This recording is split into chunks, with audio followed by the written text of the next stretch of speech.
प्यारे दोस्तों, सच्चे इस्लामी वाक़यात में से ये वाक़या आपके सामने पेश किया जा रहा है। पुराने ज़माने में एक काफिर बाप था जिसने अपनी बेटी को कभी प्यार से नहीं देखा, कभी उसको बेटी नहीं समझा। वो तो यही चाहता था कि अपनी बेटी को ज़मीन में जिंदा दफन कर दे, लेकिन वो ऐसा नहीं कर सका। जब भी वो अपनी बेटी को मारना चाहता था तो न जाने कौन सी ताकत उसके आड़े आ जाती और ऐसा लगता कि कोई अनदेखी ताकत उसे बजा रही है। उस आदमी के 3 बेटे और थे। वो बाप अपने तीनों बेटों से बहुत मोहब्बत करता था, लेकिन अपनी बेटी से सख्त नफरत करता था, क्योंकि बेटी को वो बोझ समझता और कहता कि बेटे बाप का सहारा होते हैं और ये बेटियां तो सिर्फ खाने के लिए होती हैं, इनको जिंदगी में आना ही नहीं चाहिए। लड़की को ये बात नहीं सिखाई गई थी, लेकिन खुद ब खुद उसके दिल में हर एक के लिए रहम दिली थी। नेकी करने वाली वो लड़की सोचती थी कि मेरा बाप सूरज को खुदा मानता है, सुबह सवेरे उठकर सूरज की पूजा करता है। क्या ये सूरज हमारा खुदा है? क्या सूरज ने पूरी दुनिया बनाई है? क्या हमें भी सूरज ने बनाया है? लेकिन अगर ये हम सबको बनाने वाला है तो ये डूब क्यों जाता है, बादलों में छुप क्यों जाता है? इस सवाल का जवाब उसे कभी नहीं मिला था। जब वो लड़की बड़ी हुई तो उसने देखा कि आसपास की मुस्लिम लड़कियां सलीके से दुपट्टा ओढ़े हुए चलती चली जा रही हैं, और वो किस तरफ जा रही होती उसको ये खबर नहीं थी। उसके दिल में ख्वाहिश जागी कि क्या मैं भी पढ़ सकती हूँ? जहाँ ये लड़कियां जा रही हैं वहां मैं भी जा सकती हूँ क्या? जब उसने ये बात अपने बाप से कही तो उसके बाप ने उसे खूब मारा और कहा, हमारे खानदान में लड़कियां घर से बाहर कदम नहीं रखती हैं और ना ही काम के लिए और ना ही इल्म हासिल करने के लिए जाती हैं। उसके बाप ने उसे बहुत मारा और कहने लगा, जिन लड़कियों को देखकर तुम आई हो वो मुसलमान हैं, न जाने उनको क्या कुछ पट्टियां पढ़ाई जाती हैं, बचपन से उनको क्या कुछ सिखा दिया जाता है कि बड़े होकर मुसलमान हमारे दुश्मन बन जाते हैं, इसलिए घर में बैठी रहो, खबरदार कि मुसलमान के करीब नहीं जाना, घर में काम करोगी तो अच्छा रहेगा। वो लड़की आंसू बहाते हुए सारा दिन अपने घर का काम करती रहती और सोचती, क्या मेरी जिंदगी में कभी कोई खुशी नहीं आएगी? अगर मेरी माँ होती तो कम से कम वो मुझसे मोहब्बत करती। वो लड़की रो धोकर चुप हो जाती है। इसके बावजूद वो अपने भाइयों और अपने बाप का वो ख्याल रखती। वक्त गुजरता गया और वो लड़की बड़ी हो गई। बाप ने अपने बेटों की शादी कर दी, लेकिन बेटी से कहा, तेरी शादी नहीं करूंगा, क्योंकि तू इस घर की नौकरानी है, तू काम नहीं करेगी तो कौन करेगा? उसका वहां कोई नहीं था जिसे उसका दर्द महसूस होता। उसके भाई तो पहले से ही उसके दुश्मन थे। जब शादी हो गई तो बाप के घर की तरफ पलट कर देखना भी छोड़ दिया। बाप को अपने बेटों की ये बात बहुत ज्यादा महसूस हुई, लेकिन बेटी के सामने वो ये नहीं कह सकता था, वरना बेटी ताना दे सकती थी। अब भाइयों का ये हाल था कि उन्होंने घर का खर्चा देना बंद कर दिया था। वो लड़की ही घर को संभाल रही थी। बाप को ये बात भी मंजूर न थी कि बेटी घर से बाहर जाकर काम करे। एक दिन बेटी ने अपने बाप से कहा, बाबा, हमारे घर का खर्च कैसे चलेगा? अगर आप मुझे इजाजत दें तो मैं बाहर जाकर मेहनत मजदूरी करूं और फिर आपका और अपना ख्याल रखूं। आप बूढ़े हो गए हैं और मैं नहीं चाहती कि आप कोई मेहनत मुशक्कत वाला काम करें। ये बात सुनकर बाप आपे से बाहर हो गया। उसने कहा, तुम जानती हो ना, हमारे घर से लड़की बाहर नहीं जाती। बेटी बोली, लेकिन बाबा इस वक्त मजबूरी है, तमाम भाइयों ने हमारे घर का खर्चा देना बंद कर दिया है। अगर हम चंद पैसे नहीं कमाएंगे तो फिर भीख मांगनी पड़ेगी, और ये भीख मांगना मुझे पसंद नहीं है। बाप ने जब उसकी ये बातें सुनी तो उसके दिल में आया कि सही तो कह रही है, अगर ये कमा कर नहीं लाएगी तो हम लोग खाना कैसे खाएंगे, हमारे घर में तो फाके हो जाएंगे। उसने मजबूरन अपनी बेटी को इजाजत दे दी कि वो काम करे। बेटी काम के लिए बाहर निकलती, मेहनत मजदूरी करती, सख्त मेहनत करती, लेकिन वो देखती कि कुछ लड़कियां दुपट्टा ओढ़े हुए चलती जा रही हैं। वो बचपन से ये मंजर देख रही थी। आज तो उसके दिल में ख्याल आया कि क्यों ना मैं इनके पीछे पीछे जाऊं। यही सोचकर उसने उनके पीछे चलना शुरू कर दिया। वो लड़कियां एक बहुत से बड़े घर में जा रही थीं। वो लड़की भी उनके साथ दाखिल होना चाहती थी, लेकिन वहां के लोगों ने उसे रोक दिया और कहा, कौन हो तुम और यहाँ पर क्या करने आई हो? लड़की बोली कि मैं देखना चाहती हूँ कि ये लड़कियां आखिर यहाँ पर क्या करती हैं, क्या इनको कोई काम सिखाया जा रहा है? तो शख्स बोला, काम नहीं, यहाँ पर इनको दीनी तालीम दी जा रही है। लड़की बोली, दीनी तालीम? तो शख्स बोला, हाँ, क्या तुम मुसलमान नहीं हो?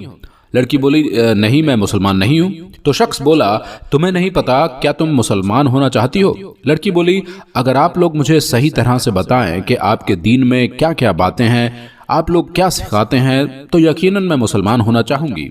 उस शख्स ने उसे अंदर आने दिया। पहले उसे दुपट्टा दिया गया और कहा, यहाँ पर ये बुजुर्ग बैठे हैं, इनका दर्स होता है। वो लड़की अंदर गई तो वहां मर्द और औरतों का अलग अलग इंतजाम था।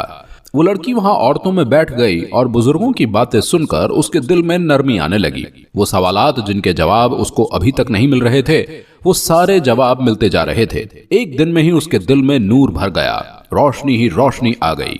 वो जो अब तक बेचैनी की जिंदगी गुजारती थी और ये सोचती थी कि सूरज की पूजा हम क्यों करते हैं, अब उसे पता चल गया कि मुसलमान तो एक अल्लाह को मानते हैं जिसने पूरी कायनात बनाई है, जिसने हमें और जानवरों को और पौधों को और जो कुछ भी मौजूद है सबको बनाया है।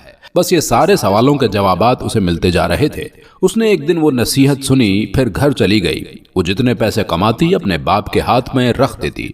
बाप को कानों कान खबर ही नहीं थी कि बेटी कहाँ जा रही है और क्या से क्या होती जा रही है। एक दिन वो लड़की खुशी खुशी अपने घर में दाखिल हुई तो क्या देखती है, उसके भाई उसके बाप के पास बैठे हुए हैं। बहन को आता देखा तो उनको मौका मिल गया। वो कहने लगे कि अब्बा, हमारे घर की औरतें बाहर जाकर काम नहीं करती और आपकी ये बेटी अय्याशियां कर रही है। आपने इसे चार दीवारी से बाहर क्यों जाने दिया? हमने तो सुना है कि ये मुसलमानों के मोहल्ले में जाती है। देख लो कहीं हमारा मजहब ना छोड़ दे। बाप तो पहले ही शकी मिजाज का था। उसने बेटों की बातों में आकर बेटी को बहुत मारा, इतना मारा कि वो लहूलुहान हो गई और कहा, अब तू कहीं नहीं जाएगी। बेटी बोली, लेकिन अब्बा ये सब कौन करेगा? मेहनत मजदूरी करती हूँ, पैसा कमा कर लाती हूँ, ये भाई तो चंद पैसे भी नहीं देते, ना ही अपनी जिम्मेदारी पूरी करते हैं। भाइयों ने ये बात सुनी तो उन्होंने भी उसे लातों से मारना शुरू कर दिया और कहने लगे, जुबान दराजी करती है। उसके भाई कहने लगे, अब्बा यकीनन ये कहीं ना कहीं जा रही है, ये मुसलमान इसे हमारे खिलाफ भड़का रहे हैं। पहले तो इसके मुंह से एक लफ्ज नहीं निकलता था, आज हमें बोलने चली है। भाइयों ने उसे इतना मारा कि वो बेहोश हो गई और बाप भी उसे धुतकार के घर से बाहर निकल गया। पूरे दिन वो बेहोश रही। सुबह फजर के वक्त उसकी आंख खुली। उसने वजू किया, बड़ी मुश्किल से उसने नमाज फर्ज अदा की और दुआ करने लगी, या अल्लाह मेरे हाल पर रहम कर, मैंने जो किया तेरे लिए किया।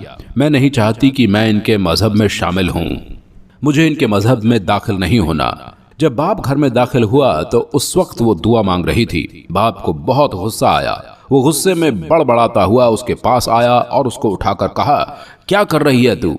किसने सिखाया तुझे? पता किसने पट्टी पढ़ाई है तुझे? बेटी कहने लगी, कौन सिखाएगा? इल्म हासिल कर रही हूँ, सही इल्म, हक की बात कहने वाले दीन पर चलने वाली हो गई हूँ। बाप ने कहा, यानी तू हमारे मजहब में अब शामिल नहीं है? बेटी बोली, अल्हम्दुलिल्लाह मैं मुसलमान हो चुकी हूँ। ये बात सुनकर बाप उस पे हाथ उठाने वाला था। बेटी बोली, अब्बा मुझे मारने से पहले मेरे सवालों के जवाब दे दो। बताओ मुझे, तुम जिस सूरज को खुदा मानते हो उसको किसने बनाया है? उसने किसी को नहीं बनाया, वो हम सब को। बेटी बोली, लेकिन वो गुरूब क्यों हो जाता है? वो क्यों रात के अंधेरे में गायब हो जाता है? वो क्यों बादलों से छिप जाता है? क्या बनाने वाला इस तरह गायब होता है मुंह छुपाकर? बेटी बोली, अब्बा तुम्हें और मुझे बनाने वाला अल्लाह है, जो हमेशा से है और हमेशा रहेगा और जिसका इशारे पर सूरज चलता है, जिसने सारी कायनात बनाई है। उसने आपको और मुझे भी बनाया है। बाप को उसकी बातें समझ में ना आईं। वो कहने लगा, क्या बक रही है? आखिर क्या हो गया है तुझे? लगता है तुझ पर किसी मुसलमान ने जादू कर दिया है। बेटी बोली, जादू नहीं किया है, मैं आपको बता रही हूँ कि आप जिस रास्ते पर चल रहे हैं वो रास्ता ठीक नहीं है। मैं जिस मजहब को मानने लगी हूँ उस मजहब में बेटियों से बहुत मोहब्बत की जाती है, औरत को बहुत इज्जत दी जाती है। अगर आप मुसलमान हो जाते हैं तो आपका दिल भी सुकून में आ जाएगा, आपकी दुनिया भी बदल जाएगी और आखिरत भी संभल जाएगी। बाबा, मैं आपसे मोहब्बत करती हूँ, इसी वजह से आपका भला चाहती हूँ, आपको जहन्नुम की आग से बचाना चाहती हूँ। बाप उसकी बात को नहीं समझ रहा था। बेटी ने लाख समझाया लेकिन उसने उसे धुतकारा और कमरे के अंदर चला गया। लेकिन ऐसा करने से पहले उस पर एक आफत आ चुकी थी। उसकी एक आंख में कई दिनों से बहुत दर्द था। जब उसने अपनी बेटी को धुतकार कर अंदर जाने की कोशिश की तो उसकी आंख खुद ब खुद फट गई और उसमें से खून निकलने लगा। बाप चीख रहा था, कह रहा था, मेरी आंख में कोई नासूर है, मेरी आंख जल रही है और मुझे लग रहा है कि कोई इसे बार बार फोड़ रहा है। मेरे बेटों को बुलाओ, वो मुझे हकीम के पास लेकर जाएंगे। बेटी दौड़ती हुई बेटों के घर में गई। वो कहने लगे, हम क्या करें? जाओ, तुम ही उनकी बेटी हो ना, जाओ उनकी खिदमत करो। बेटी को समझ न आया कि वो कहाँ जाए। वो हकीम साहब को बुला कर लाई। हकीम साहब ने बाप की आंख देखी तो कहा, मैं इनके लिए कुछ नहीं कर सकता हूँ, ये तो मुझे बहुत अजीबो गरीब मामला लग रहा है। वो बाप जो कभी अकड़बाज हुआ करता था अब अपनी बेटी का मोहताज हो गया। वो लड़की उसके सामने ही इबादत करती और वो कुछ नहीं कह सकता था। दरअसल अल्लाह पाक ने उसको भी तो अपने दीन की तरफ लाना था। एक दिन बेटी वजू करके नमाज कर रही थी कि उसने अल्लाह पाक के हुजूर गिड़गिड़ाना शुरू कर दिया, या अल्लाह, मैं तुझे मानती हूँ, एक काफिर से मुसलमान हुई हूँ सिर्फ इसलिए कि तू ही सब का रब है, तू ही सबको देता है, मेरे बाप की आंख ठीक हो जाए, इसकी तकलीफ दूर हो जाए। वो दुआ मांगने में इतनी मग्न थी कि बाप की आवाज आई, देखो बेटी, ये कौन आया है, मेरे पास आकर कौन खड़ा है।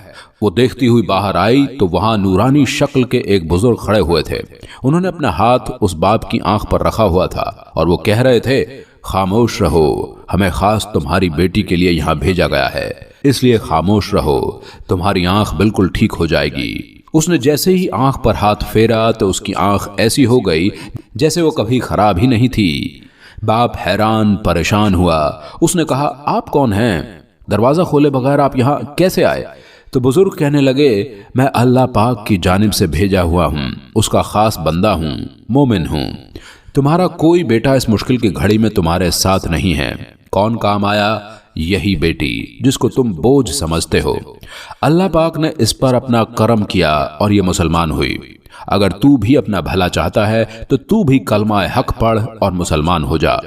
बाप तो पहले से ही बहुत दुखी था और किसी बेटे ने उसका ख्याल नहीं रखा, उसकी खैरियत पूछने नहीं आए, और बेटी की वो हालत देखकर उसके दिल में ये बात आ गई थी कि ये सच कहती है कि इस्लाम तो बहुत अच्छा मजहब है। वो अपनी बेटी से मोहब्बत करने लगा था।